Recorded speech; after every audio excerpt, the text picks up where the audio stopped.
ada tuyul, orang mau meninggal, atau sakaratul maut.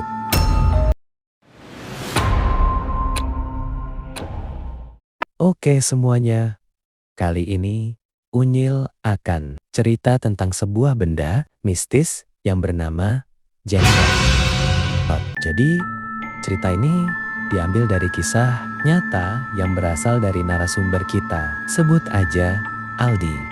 Menurut beliau, kejadian ini pengalaman paling nyata yang pernah beliau alami.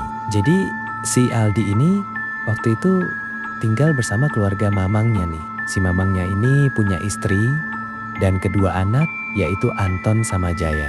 Jadi mereka itu tinggal 5 anggota dalam satu rumah. Nah kebetulan juga mamang si Aldi ini terbilang seperti orang pintar pada saat itu. Singkat cerita, mamangnya itu jatuh sakit, yaitu sesak nafas.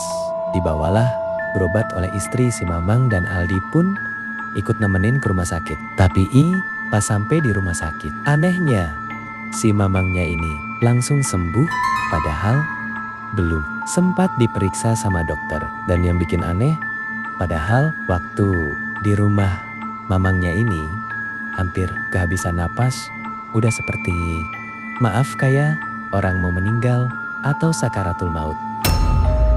Tapi pada saat itu si Aldi serta istrinya si mamang ini belum mikir yang aneh-aneh nih. Karena yang mereka pikir itu cuma mukjizat dari Allah kan. Singkat cerita, mereka pun pulang. Nah, keesokan harinya si mamang ini kumat lagi.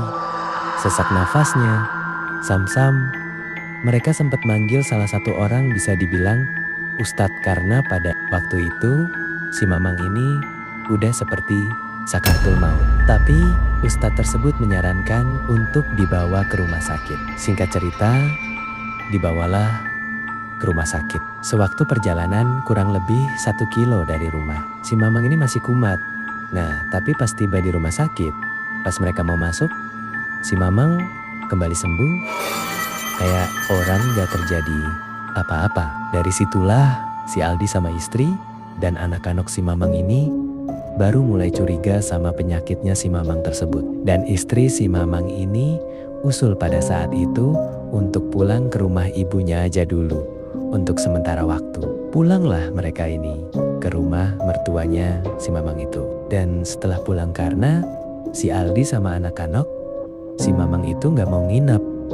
Pulanglah mereka ke rumah dan kalian nyangka gak apa yang terjadi sama mereka bertiga di rumah apa? Nah, karena waktu itu mereka sampai di rumah habis maghrib nih, si Aldi tiba-tiba lihat sesosok kuntilanak yang terbang dari arah rumah ke sebuah pohon kelapa yang tepat berada di depan rumah itu. Kagetlah si Aldi ini. Tapi si Anton sama Jaya ini gak ngelihat karena mereka biasa aja. Berhubung mereka gak ngelihat si Aldi ini gak ngomong nih.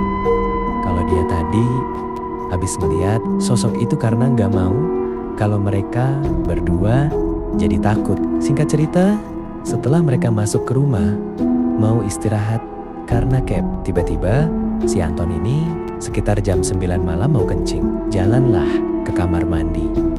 Tapi gak lama setelah itu si Anton teriak ketakutan.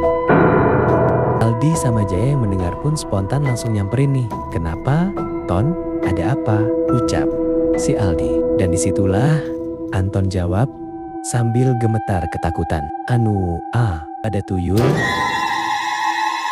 masuk ke kamar bapak. Nah jadi di rumah itu ada salah satu kamar yang bisa dibilang kamar khusus punya mamang si Aldi ini. Tapi kamar itu selalu dikunci mereka, gak tahu apa yang ada di dalam kamar tersebut. Singkat cerita, Aldi coba nenangin si Anton. Alah paling kamu cuma halusinasi Ton, ucap Aldi. Dan Jaya pun saat itu bantu nenangin Anton. Iya Ton, mana ada tuyul. Kamu salah lihat mungkin, ucap si Jaya.